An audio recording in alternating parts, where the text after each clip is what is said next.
battle poems, right? Like, this shit was not gonna be easy.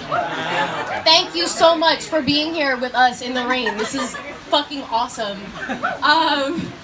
To say that this is a dream come true is bullshit, because I never in my wildest dreams would have imagined that I'm having a book release party in Chiang Mai, Thailand with like some of the people that I love the most in the whole world. I never ever would have dreamed. Thank you guys so much.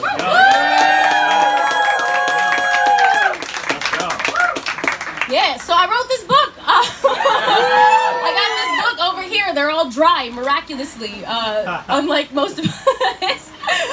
There's also more seats here. There's like a couple more butt seats if anybody wants to come in. Butt seats? Butt seats.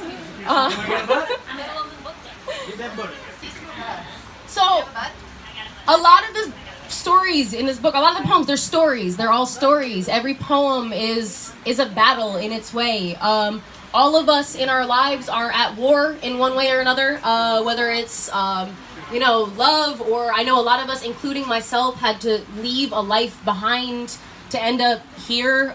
So many people that I know just started over in Chiang Mai. I bet that's true for a lot of people here. And so you've won a battle like me. We've all won battles, and that's what this book is about. So I'm gonna do readings from this book actually backwards. There's 3 sections in this book. Vengeance, which is my favorite, it's everybody's favorite section because it's like mean. Tenderness, which is in the middle, and photosynthesis. And I'm actually gonna do it backwards. So I'm gonna start with the photosynthesis section because it's appropriate for what I've found here in Chiang Mai.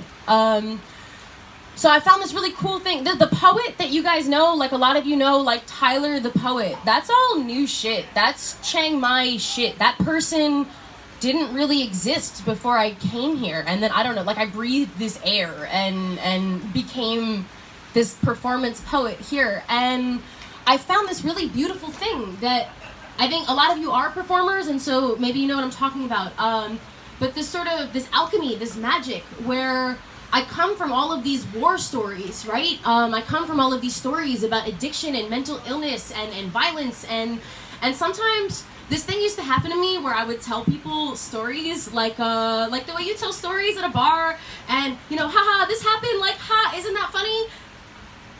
And people would look at me like, bitch, what? That's crazy. Like, oh, I thought it was funny, but I don't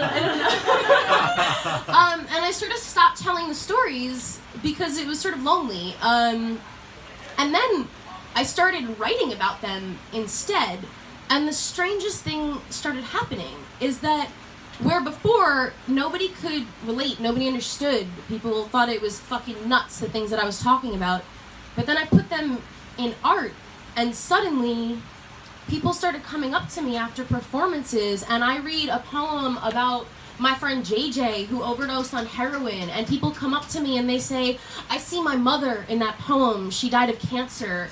I see my sister in this poem, I lost her in a car crash. And suddenly all of these stories that I had about battles that nobody else had been through became everybody's war story. And so I called this section photosynthesis because I discovered this alchemy, this magic, where you can, and it's not just me, like you guys can all do it too. Art is this beautiful, beautiful alchemy where you can take waste, you can take carbon dioxide, you can take things that no longer serve you, that are toxic, and you can transform them into oxygen, into the air that we all breathe, that we're all breathing in this room right now, or we're about to be, at least. So thank you for being my oxygen, so many of you, and for sharing mine, and for letting me like perform this alchemy, and for showing me how to do it. Yeah. Thank you for doing it.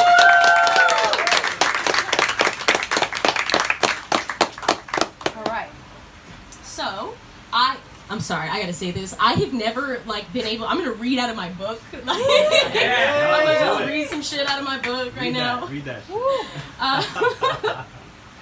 So the first poem that I want to read is called "Swim," and it is about that thing that we all find in art where we're drowning and it lets us float. So this poem is called "Swim."